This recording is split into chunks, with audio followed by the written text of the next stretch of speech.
بسم الله الرحمن الرحيم، والصلاة والسلام على سيدنا محمد وعلى آله وصحبه أجمعين وعلى من تبعهم بإحسان إلى يوم الدين. اللهم إنا نسألك علما نافعا ورزقا طيبا وعملا متقبلا.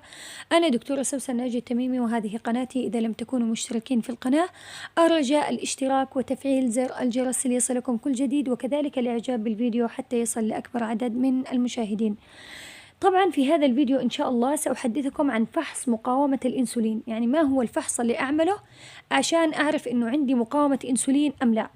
في البداية يجب أن تعرفوا ما هو الإنسولين. أكيد يعني الغالبية العظمى يعرفون ما هو الإنسولين، والإنسولين هو عبارة عن الهرمون المتحكم في أيضا الكربوهيدرات والدهون والبروتين.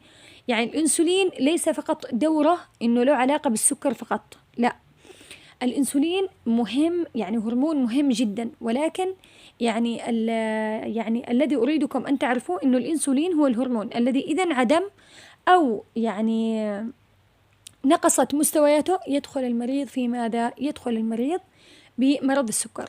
طبعا عندما ينعدم الإنسولين هنا ما الذي يحدث؟ يكون هذا الشخص مصاب بالسكر من النوع الأول. لذلك أي مريض عنده سكر من النوع الأول هذا الشخص مهما يعني مارس رياضة وعمل حمية وكذا، وهذه الأشياء مهمة جدا جدا جدا، لكن لن تغنيه عن الإنسولين. لابد إنه يأخذ إنسولين لأنه الإنسولين عنده منعدم. لكن السكر فما يأتي مثلا أحدهم ويقول ممكن أعطيك شيء، ممكن أعطيك دواء، ممكن أعطيك كبسولات، حبوب، ما في. السكر من النوع الأول لابد إنه يأخذ هذا الشخص إنسولين، لا بديل عن الإنسولين. طبعا السكر من النوع الثاني هو الذي ممكن تجنبه. السكر من النوع الثاني هو اللي ممكن إنه نتجنبه، وهذا السكر يعني الآن بأشرح لكم فحص مقاومة الإنسولين. هنا مقاومة الإنسولين هي بداية للسكر من النوع الثاني. يعني في البداية تكون هناك مقاومة للإنسولين، ولكن تفرز كميات كبيرة من الإنسولين فيمشي هذا الشخص حاله، لكن مع الوقت خلاص تبدأ يعني الشخص هذا يبدأ ويدخل في مرحلة ماذا؟ في مرحلة السكر من النوع الثاني. طبعا مقاومة للإنسولين، والإنسولين يتم إفرازه بكمية أكبر. لماذا؟ لأن هناك مقاومة للإنسولين إلى أن تنهك الخلايا. عندما تنهك الخلايا وهذا الشخص مهمل بدرجة كبيرة ولا يساعد نفسه ومعتمد فقط على الأدوية، هذا الشخص ممكن بالأخير يؤدي أنه تنتهي به الحالة، أنه تفشل هذه الخلايا ويصبح مثل النوع الأول. وهذا ما يفسر أنه كثير من مرضى النوع الثاني الذين كانوا يستخدمون الحبوب صاروا يستخدمون الإنسولين.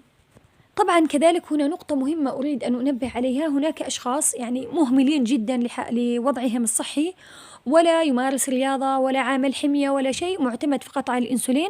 تمام. بعد ذلك فجأة صار هذا الشخص يعني بدل إنه يأخذ وحدات كثيرة من الإنسولين صار يحتاج وحدات أقل، على الرغم من إنه مهمل. يعني لما يأتي إلينا شخص وهذا الشخص يكون مثلا كان يأخذ وحدات مثلا نفترض 40 صار يأخذ 20، ولكن هذا الشخص بدأ يمارس رياضة وبدأ يعمل حمية غذائية وبدأ يأخذ المواد الغذائية التي تساعد في ماذا؟ التخفيف من مقاومة الإنسولين وتساعد في فقد الوزن تمام. هذا الشخص أطمئن عليه. لماذا؟ لأنه أصلا عمل إجراءات كثيرة أدت إنه هذا الشخص تتحسن حالته. لكن شخص مهمل وفجأة صار يستخدم وحدات أقل ويقول يا دكتورة ما شاء الله أنا تحسنت. ليش تحسنت؟ لأنه بدل ما كنت أخذ 40 صرت أخذ 20. أو شخص يقول لك خلاص صرت يعني أخذ 5 وحدات 10 وحدات. هنا الموضوع خطير. لماذا؟ هنا أنا على طول بخاف، على طول بطلب لهذا المريض فحص وظائف الكلى. إيش الشيء الذي جعل إنه هذا الشخص برغم إهماله صار يحتاج وحدات أقل؟ هذا ممكن أن يكون مؤشر إنه صار عنده فشل كلوي. ما الذي حدث مع الفشل الكلوي؟ إنه كان مثلا الآن الأنسولين سيخرج عن طريق الكلى، تمام؟ الآن صار في فشل كلوي، فصار العشر الوحدات يعني تكافئ 20 وحدة. 20 وحدة صارت تكافئ 40 وحدة، وبالتالي صار يحتاج وحدات أقل، ليس لأنه حالته الصحية تحسنت، وإنما لأنه دخل في مرحلة فشل كلوي. لذلك لابد من الانتباه. كل شخص مصاب بالسكر لابد إنه ينتبه لنفسه، لأن السكر خطير جدا. السكر هذا يعني أنت الآن تقول لا أنا ما لن أحرم نفسي وسآكل وأشرب، ما يعني ستدفع الثمن، ستدفع الثمن، ما في كلام.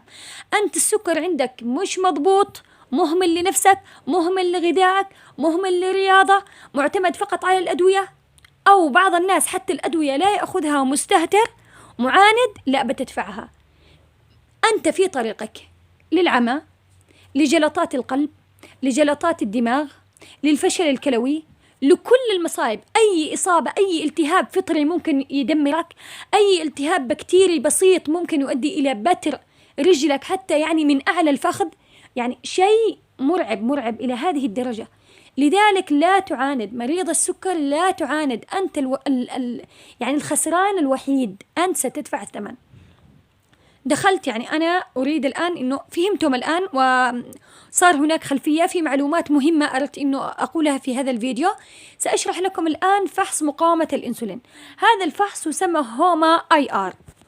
هوما آي آر، هوما آي آر هو اختصار لهوموستاتيك موديل أسسمنت فور إنسولين ريسيستنس. يعني الإنسولين ريسيستنس اللي هو مقاومة الإنسولين، تمام؟ مقاومة الإنسولين تسمى إنسولين ريسيستنس. طبعا هذا الهوما آي آر كيف يحسب؟ يعني هو يقول إنه يعني إنه الصح من نص إلى 1.5.